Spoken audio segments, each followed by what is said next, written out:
Hello there. This is Del Cross. I am continuing to read Anachronisms from December of 2018, going through the Decembers.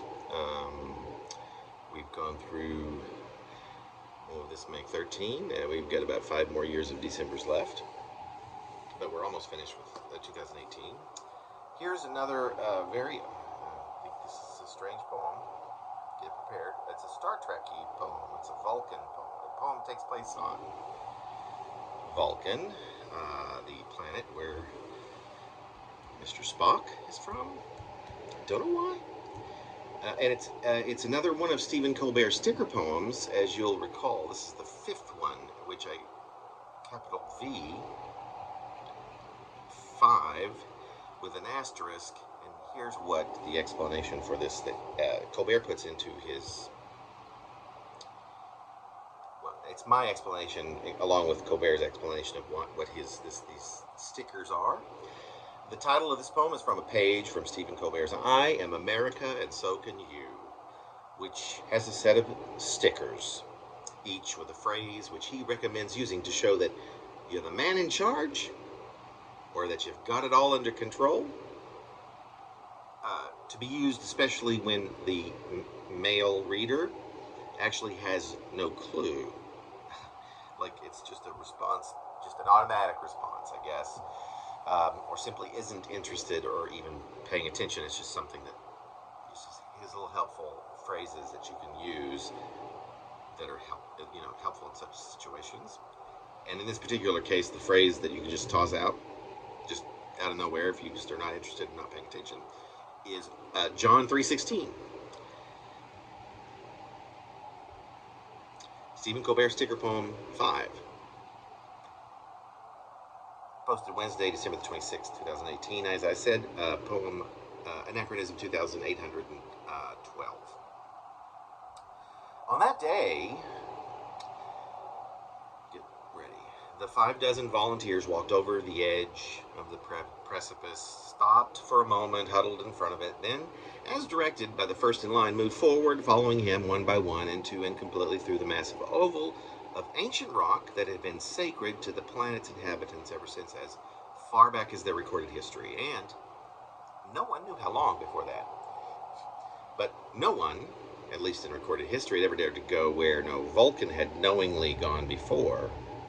As far as Vulcanity knew, no one had ever passed through the sacred portal on the great precipice.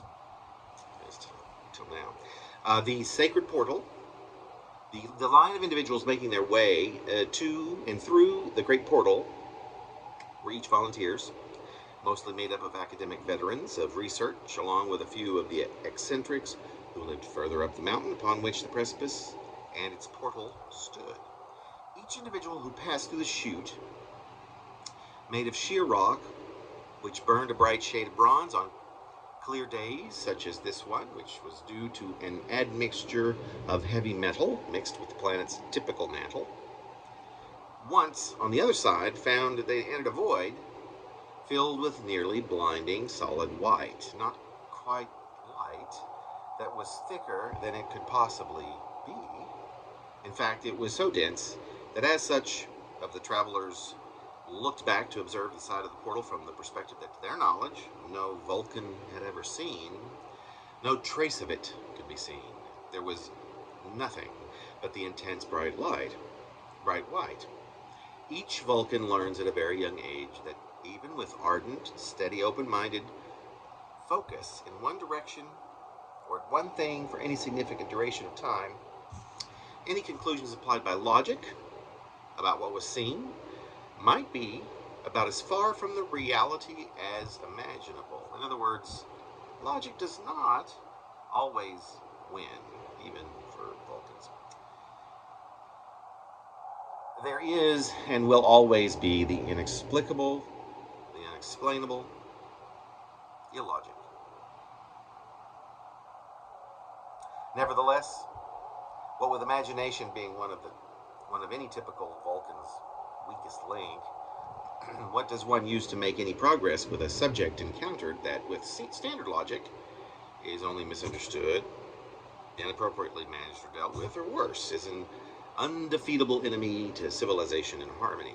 Vulcans become both palpably disturbed and very curious when this sort of oddity is encountered. So, by the time the 70 explorers had each passed through the sacred hollow rock and paused long enough to glance back toward where they at least believed they were moments earlier, the thick white non-fog had in an instant become a seemingly impermeable hue of pink. A Vulcan bathed entirely in a sea of pink is a sight to behold. Reference, for example, the master swimmers in the T'Pol Sea in the late spring. It is the color for love, pink, and their color for grief. And to immerse oneself, and forgive me to any Trekkies out there in which this is obviously a made-up piece that I don't know, where it was coming from at the time. I was living in a homeless shelter, though, so, give me that much.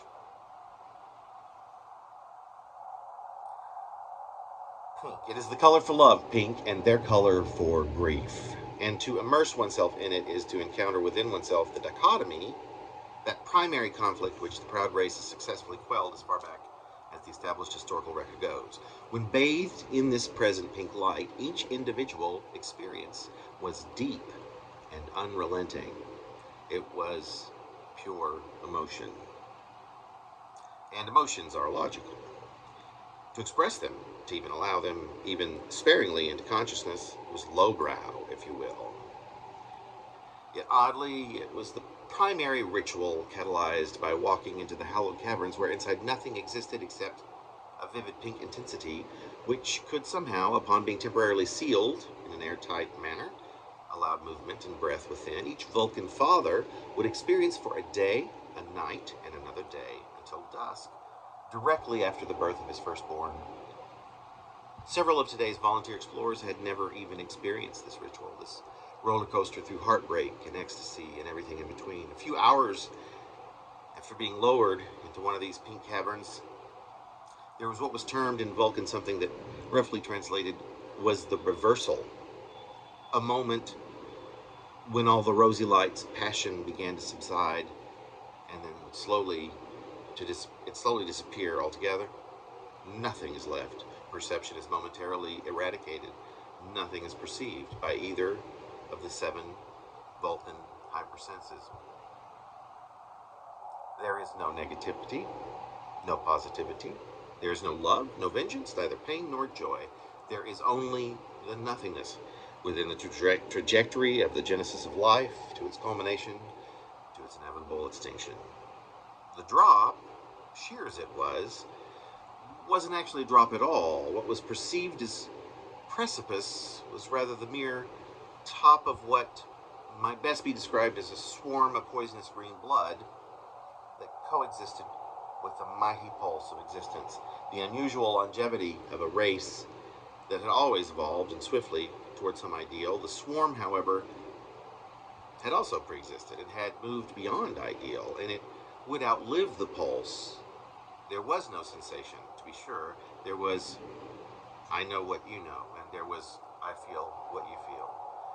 Representative of the entire race, these explorers had grasped in unison that which was to be normally quelled and yet experienced unto numbness only in proximity with life's most precious and poignant moments, which, when combined with each like experience, the summation of every Vulcan's ritualistic journey from everything into nothing.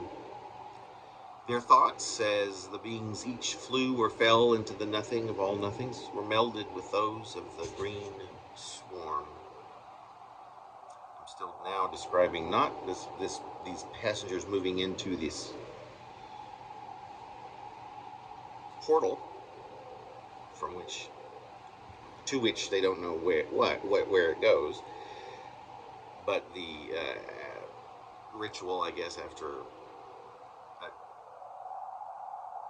the Vulcan's firstborn, the male ritual, a ritual a male does after his firstborn is born. Every Vulcan's ritualistic journey from everything into nothing. Their thought says the beings each flew or fell into the nothing of all nothings were melded with those of the green swarm, and all that remains of the event are impermeable notions. Love defies and denies logic. No love, except that which extends indefinitely, exists. There is no existence. There's an irrevocably pure, fathomable simplicity that is and will always be toppled by duplicity or unbeing. These notions are held true by millions of hollow words in thousands of fictive languages. The green swarm always bleeds to death. The expanse of altruism is a boiling vengeance. I see what you see, I feel what you feel, and how would either of us ever know any of this, or even throw a wrench into the enormous machine that creates and then contains and then perpetuates these notions, when we each choose nothing but to keep swimming desperately just off the shore of hope, in the dark, confounding sea of denial.